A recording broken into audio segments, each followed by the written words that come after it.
ரமலான்னாலே நிறைய பேர் என்ன நினைக்கிறாங்க, காலையில இருந்து சாயங்காலம் வரைக்கும் பசியோடையும் தாகத்தோடையும் இருக்கிறது தான்னு. ஆனா உண்மை அதுதானா? கண்டிப்பா இல்லங்க. குறிப்பா பெண்களுக்கு இந்த மாசம் ஒரு மிகப்பெரிய ஸ்பிரிச்சுவல் டிரான்ஸ்ஃபர்மேஷனை கொடுக்கக்கூடியது. அது குரான் மற்றும் ஹதீஸ் வெளிச்சத்துல எப்படி அடையிறதுன்னு தான் நாம இன்னைக்கு பார்க்க போறோம். சரி, நாம இன்னைக்கு என்னென்னலாம் பார்க்க போறோம்னா, முதல்ல ரமதான்ங்கிறது வெறும் பசியை விட ரொம்ப பெரிய விஷயங்கிறத பத்தி பேசுவோம். அப்புறம் நோம்போட உண்மையான நோக்கம் என்ன, பெண்களுக்கான ஸ்பெஷல் கைடன்ஸ் என்னென்ன இருக்குன்னு பார்ப்போம். அதுக்கப்புறம் மனசால நோன்பு இருக்கிறது பற்றியும் எப்படி நிறைய நன்மைகளை அள்ளுறதுன்னு பார்த்துட்டு கடைசியா ரமதானோட ஸ்பிரிச்சுவல் பீக்கா அடைவோம். ரெடியா? உங்ககிட்ட ஒரு கேள்வி. ரம்லான் மாசம்னா என்ன? காலையில இருந்து சாயங்காலம் வரைக்கும் ஒண்ணுமே சாப்பிடாம குடிக்காம பசியோடும் தாகத்தோடும் இருக்கிறது அவ்வளோதானா? யோசிச்சு பாருங்க. இந்த கேள்விக்கு பதில் தெரிஞ்சாலே இந்த மாதத்தோட உண்மையான அர்த்தமே நமக்கு புரிஞ்சிடும். நாம கேட்ட கேள்விக்கு பதில் இங்க இருந்து தான் ஸ்டார்ட் ஆகுது. ஆமா, ரமலான்ங்கிறது சும்மா பசிய பத்தினது மட்டும் இல்ல. அது அதை விட ரொம்ப ரொம்ப பெரிய ஒரு ஸ்பிரிச்சுவல் ஆப்பர்ச்சுனிட்டி. பாத்தீங்கன்னா இந்த மாசம் சும்மா சாப்பாட்டையும் தண்ணியும் அவாய்ட் பண்றதுக்காக மட்டும் வரல. இது ஒரு ட்ரைனிங் பீரியட் மாதிரி. நம்மளோட நல்ல குணங்களை வளர்த்துக்கவும், அல்லாஹ் கூட இருக்கிற நம்மளோட தொடர்பை இன்னும் ஸ்ட்ராங் ஆக்கவும், ஸ்பிரிச்சுவலா நம்மளை லெவலப் ஆக்கிக்கவும் கொடுக்கப்பட்ட ஒரு சான்ஸ். அப்போ நோம்போட உண்மையான நோக்கம் என்னவா இருக்கும்?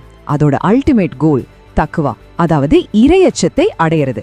வாங்க அதை பத்தி இன்னும் கொஞ்சம் டீட்டெயில்டா பார்ப்போம். நோம்போட பர்பஸ் என்னன்னு குர்ஆன்லயே ரொம்ப அழகா சொல்லியிருக்கு.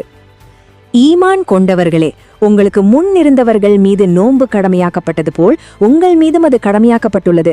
அதன் மூலம் நீங்கள் தக்வா உடையவர்களாக ஆகலாம். பாத்தீங்களா, என் கோல் என்னன்னு இந்த வசனம் எவ்வளவு கிளியரா சொல்லுது. சரி, அப்போ இந்த தக்வான்னா என்ன? தக்வாங்கிறது ஒண்ணும் இல்ல, அல்லாஹ் நம்மள எப்பவுமே பாத்துக்கிட்டு இருக்காங்கிற ஒரு உணர்வோட, ஒரு கான்ஷியஸ்னஸோட இருக்கிறது. நாம பண்ற ஒவ்வொரு செயலையும் அவன் கவனிக்கிறாங்கிற நினைப்பு இருக்கணும். இதுதான் நோம்போட அல்டிமேட் கோல்.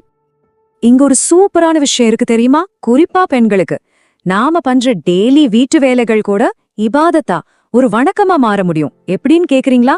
சரியான நியத், அதாவது எண்ணம் இருந்தா போதும்.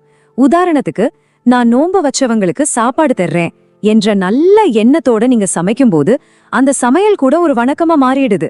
எவ்வளவு பவர்ஃபுல் பாத்தீங்களா? பெண்களோட ஸ்பெஷல் சூழ்நிலைகளை இஸ்லாம் எப்பவுமே ரொம்ப கருணையோட தான் பார்க்கும். அவங்களுக்காக இருக்கிற சில ஸ்பெஷல் கைடன்ஸும் சலுகைகளும் என்னன்னு இப்ப பார்க்கலாம். சில இயற்கையான காரணங்களால பெண்களால நோன்பு வைக்க முடியாத, தொழ முடியாத நாட்கள் வரும் இல்லையா? அது ஒரு இழப்பா நினைக்க வேண்டாம். உண்மையில அது வேற விதமான வணக்கங்கள் செய்யறதுக்கான ஒரு சான்ஸ். அந்த டைம்ல நோன்பு வைக்க முடியலனாலும் பரவாயில்ல, நிறைய ஜிக்ரு செய்யலாம், அல்லாஹ்வை நிறைக்கலாம், நிறைய துஆ கேட்கலாம், மத்தவங்களுக்கு நோன்பு துறக்க உதவலாம், தர்மம் கொடுக்கலாம். இப்படி நன்மை செய்யறதுக்கு நிறைய வழிகள் இருக்கு. இதுக்கு ஒரு ஆதாரம் வேணும்ல. ஆயிஷா ரலியல்லாஹு அவங்க சொல்ற ஒரு ஹதீஸ் இருக்கு. மிஸ் ஆன நோன்புகளை அப்புறம் வைக்க சொல்லி எங்களுக்கு கட்டளை இருந்துச்சு, ஆனா மிஸ் ஆன தொழுகைகளை அப்படி செய்ய சொல்லி கட்டளையிடப்படலன்னு சொல்றாங்க.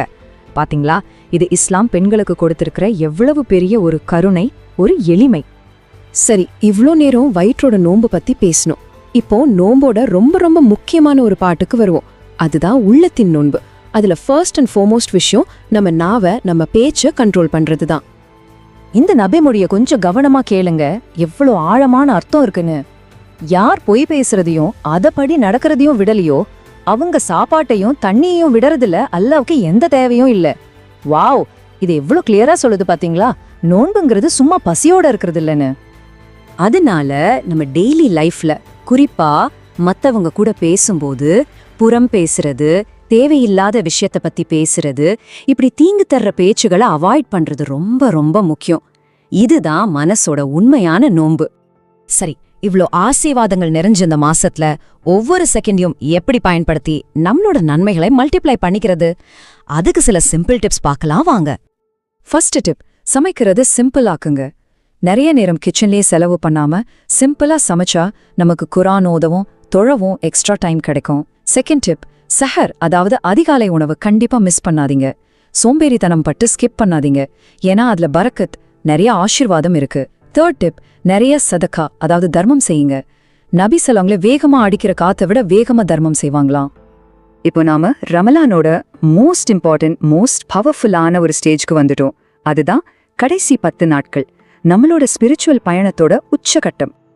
இந்த கடைசி 10 நாட்கள் எவ்வளவு முக்கியம்னு இந்த ஹதீஸை பார்த்தாலே புரியும். ரமலானோட கடைசி 10 நாட்கள் வந்துட்டாலே நபி ஸல்லல்லாஹு அவங்க வணக்கத்துக்காக தங்களை முழுசா தயார்படுத்திக்கிட்டு ராத்திரி முழுக்க முழிச்சிருப்பாங்களாம்.